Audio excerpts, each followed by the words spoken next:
La démocratie sans l'État, histoire d'une impasse. Gilles Amiel de Ménard.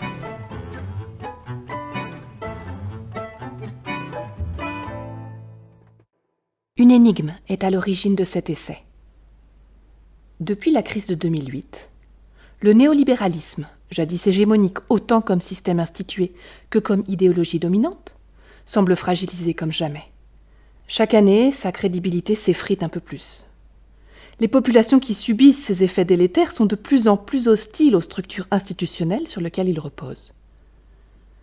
Ces piliers en sont l'interdiction des politiques économiques interventionnistes, le libre-échange généralisé, la financiarisation de l'économie et des budgets publics, et enfin, les traités internationaux et les institutions supranationales qui préemptent les processus démocratiques nationaux.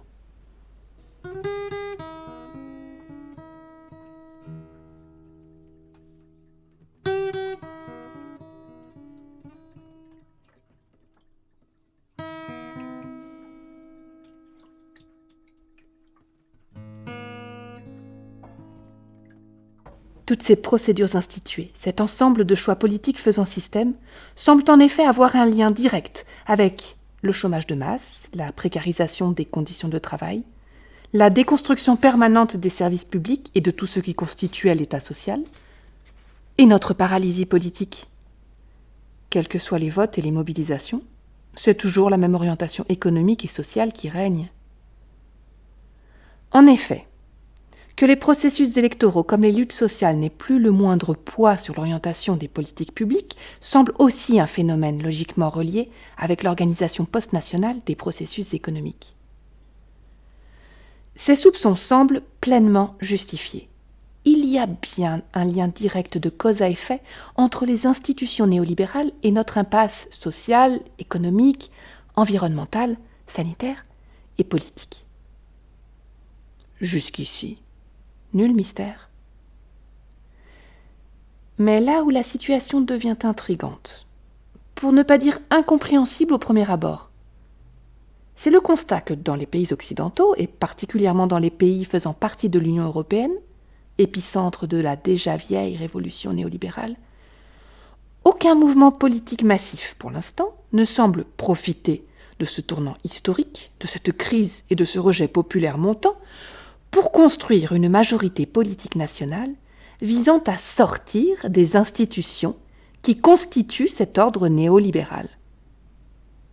Dans tous ces pays, l'ensemble des mouvements politiques de masse actuels, y compris ceux qui contestent verbalement ce néolibéralisme, semblent paralysés dès qu'il s'agit de sortir des institutions économiques et politiques qui le rendent inévitable et qui ont construit sa force.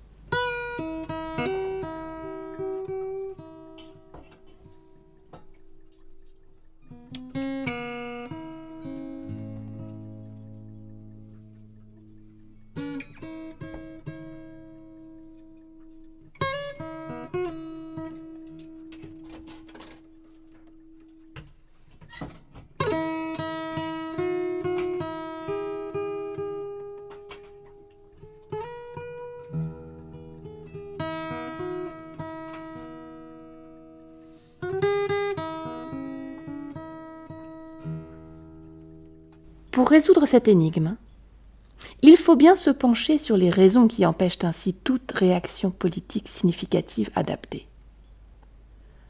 Bien sûr, certains partis et syndicats sont directement, si ce n'est ouvertement, au service des plus gros intérêts privés bénéficiaires de la configuration actuelle. Mais cela n'explique pas pourquoi ceux qui n'y ont aucun intérêt ne disposent plus eux-mêmes d'organisations défendant efficacement leur position. La nouvelle configuration du capitalisme aura directement visé, pour asseoir sa puissance, la souveraineté de l'État, cœur stratégique de la politisation de la société et donc de l'économie. Or, les classes éduquées ne se sont jamais dressées contre ce démantèlement stratégique, aux conséquences immenses. Au contraire. C'est vraisemblablement vers cette contradiction qu'il faut chercher à résoudre notre énigme apparente. Il va donc falloir faire retour sur ce qui lie historiquement et pratiquement la société contemporaine avec l'État, la politique et la souveraineté, afin de comprendre la tension de ces facteurs avec l'autonomie de l'économie et l'individualisme. Ces derniers phénomènes ont tendance à refouler de notre champ de vision les processus faisant société, et pour commencer, les institutions étatiques, vues désormais comme des obstacles à la liberté individuelle, idéal central de la modernité. Le processus concret qui vient cristalliser ces contradictions depuis plusieurs décennies est celui de la mondialisation, concept qu'il va falloir préciser.